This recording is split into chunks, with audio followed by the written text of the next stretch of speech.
This week's Piltch Point with Avram Piltch is proudly powered by Monster Products. The headphones on my head right now. The Monster Element full over-ear headphones available in a variety of colors. They're corded, they're cordless, they're Bluetooth, they're everything. I absolutely love these headphones, but not everybody likes full over the ear. Some people like on ear, some like in ear, some are looking for Bluetooth speakers. Monster has all of them available, including the Monster Blaster boombox, available for $3.99, normally $4.99 right now, and a variety of sizes of products and styles, and all of that can be found by going to plughitslive.com/monster.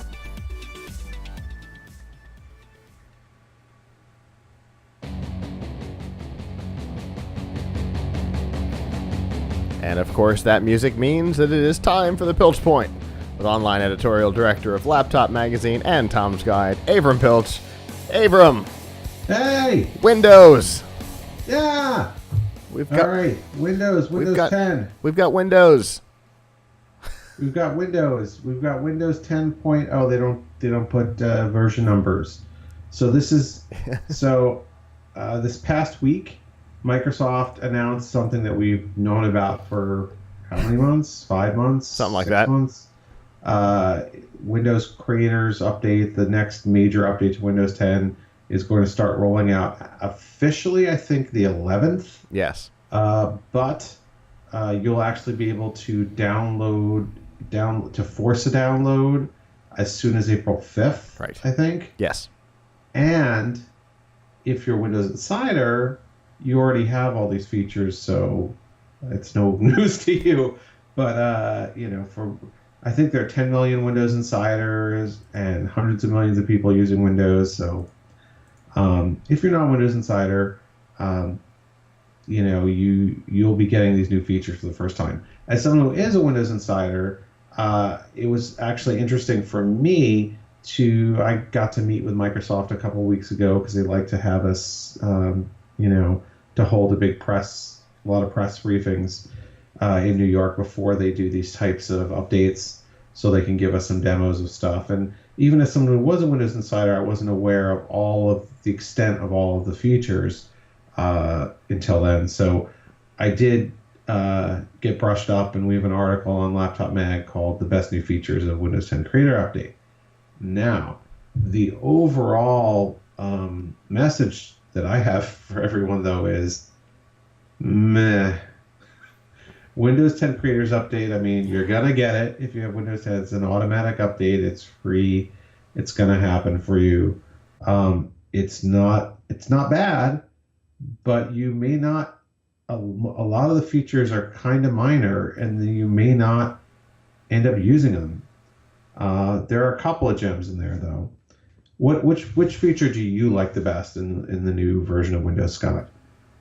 It's an interesting question. I, obviously, also an insider. I've been watching it grow over the last couple of months. A feature that I thought I was going to hate, only because I haven't liked the concept up until now, is, what do they call it? Nightlight? Oh, Nightlight, yeah. It's a concept that I've been aware of for years, that I've avoided only because turning the concept on and off has been difficult on third-party plugins. Mm-hmm. But Microsoft has made it really easy to just say, nope, I need my regular colors back. So Nightlight gives you the ability to pull the blue out of your screen as the night goes on, because the blue light is what makes you think that it's daytime and stay awake. And so as the day goes on, the blue gets pulled out and everything turns kind of orange. And I've used it, I don't know, for maybe 2 or 3 weeks now, and I actually really like it. I didn't think I was going to, but I do. It's interesting. I haven't been totally sold on the value of this dimming stuff. I do run blue light remover on my app on my phone. And honestly, it gives a really interesting, weirdly saturated look, but I don't know if it's actually helping me or not. It seems that blue light is the new, the new health craze is don't have blue light. So we're getting blue light reduction built into everything. Yeah. Right. I mean, there's a night mode, I think, in some of the Kindles.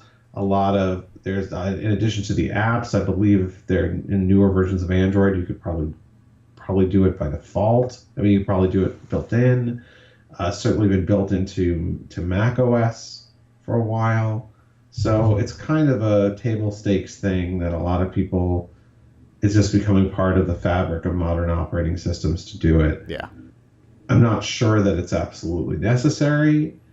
I think it may be, they have those shows on, do they still have those shows on VH1 like I love the 90s, I love the 10s? I'm sure that just as people look back on like screensavers were a thing, they may look back on blue light dimming as a thing too. Like, oh, we didn't really need the blue light dimming. But, who is to say? It certainly does what it promises, which is remove the blue light. And that could be useful. I like another feature that I like, but I haven't really gotten set up to run yet is dynamic lock. Yes. I think that is actually a really useful feature. That is the one where you can take a Bluetooth device like a fitness band or your phone and fix it so that the computer knows when you walk away, and will lock itself, and then knows when you come back and will unlock itself.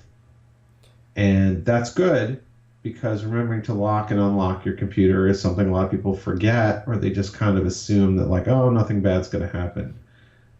But I have an interesting story about not locking your computer.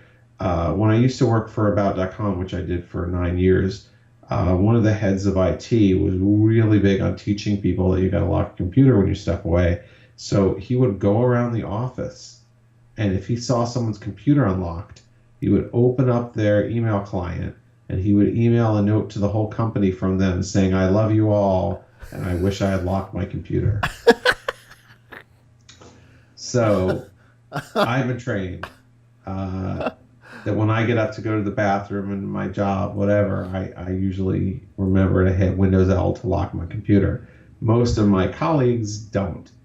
But so you take it for what it's worth. But the easier that you make that feature, the easier you make it to lock and unlock, I think, the better. So I think that's actually a real plus. Yes. The computer that I'm running the Insider on is not a Bluetooth-enabled computer, so I have not yet been able to test that feature out. I am looking forward to the Surface here getting the creators update and getting to see that in action. Yeah, so I think that's a good feature.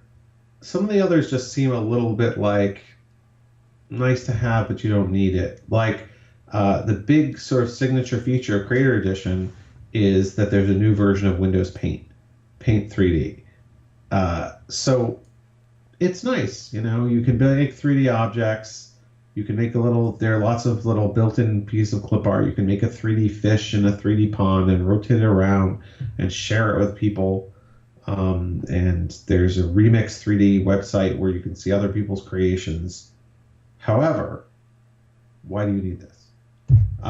It's cute. I don't know that you needed a window to base your whole Windows update on it, since it's an app that could have been made available just to download from the App Store. And professional creators probably wouldn't be caught dead using it because they're using real 3D modeling software like AutoCAD or something like that, or Autodesk or whatever. So, to say that your whole operating system is like, now it's for creators, now it's for like the people who work at Pixar. The people who work at Pixar are not animating their stuff in Windows Paint 3D. Yeah. One of the things that we were talking about before we went live is the fact that a lot of the things that were really exciting about the Creators Update announcement didn't happen. Yep. For example, the Windows Mobile 3D scanner that they demoed, and I have confirmed was a legitimate demo. It did work. Not being published as part of this. It will potentially come in Redstone 3, but it will not be part of this. The People Spotlight, absent from from the creators update. What the thing that they were trying to focus on and where the name came from, most of the interesting features aren't going to make this update. I think they bit off too much and promised a date that they should not have, or promised a range that they should not have, because all the really, like you said, other than Paint 3D, all of the creators focused stuff is going to be absent. I mean, there's the Surface Dial support, the full Surface Dial support coming in the creators update. If you're one of the few people who has a Surface Dial, right? But like that's a minority. Paint 3D, but I mean, outside of that, all of the interesting creator stuff seems to be missing. Right. I mean, so you've got some fit and finish. Edge browser gets a couple new features like the set aside tabs, which is neat. Where if you have a bunch of tabs open and you want to like make them go away but be able to bring them back, you have this button to set them aside. But set aside actually just means create a group bookmark. It doesn't mean that they're actually still running or still active with your information in it or the state saved. So it's not quite as exciting as it sounds. Right. When we went for the briefing, my boss, Mark Spoonhour, was real impressed with that. And, it's not bad, but frankly, I'm sorry. I'm not sold yet on Edge. I think the performance of Edge has been excellent. And Microsoft even told me that they believe that the battery life is going to be even better, because they've shown videos showing that if through web browsing that Edge is more power efficient. We're going to actually try to replicate that in the Laptop Mag lab, awesome, by the way, and so we will report on that. But the fact that they haven't taken extensions seriously over almost 2 years after it came out is a huge problem, I think. There's something like a dozen extensions, and if you as a developer want to make an extension, you can't. Like I think I tried something. There's like a code out there that you can do it, but they won't. What they told me is only select partners that they allowing to actually publish extensions. Really? Yeah. Well, that would explain the lack of them. Right. So it's not like you, Scott, want to do an extension, you can just submit to the store. What they were telling me is, oh yeah, we're working with a handful of companies to make the extensions that we think should be there. So instead of having hundreds or thousands of extensions, like thousands of extensions like Chrome and Firefox have, where the market, the consumers decide, the users decide, these extensions I'm interested in. Now there's a handful of them because Microsoft's the only decider, and they're just basically only a few companies are they letting do it. So I did actually try some API thing where I tried to port, because I think you can make an extension that runs sideloaded. Okay. Although I don't think it's easy to distribute that, but you can you can test. So there was something that was supposed to make it easy to like move yours over. So I tried it with my Chrome extension, Silent Site Sound Blocker, for those who are interested. On Chrome, it helps you quiet noisy tabs. And it let me attempt to do it, although I learned something really important, which is that Edge doesn't support quieting tabs either. So in a lot of key ways, Edge is years behind the competition. And while the performance is good, I mean, Microsoft has had plenty of time to make this a modern browser with extensions and APIs and things. And, their big achievement is to let you set aside tabs. So I think they could be doing a lot better there. And frankly, they could also be doing better by not tying the browser to the operating system update. Like, why do you have to update the whole OS to get a new version of the browser? You get a new Chrome like every 5 minutes, new Firefox like every 2 days. They don't make you update your whole OS. To be fair, Edge does update in the background, but if they want to use, since it's a UWP, Universal Windows app, if they want to use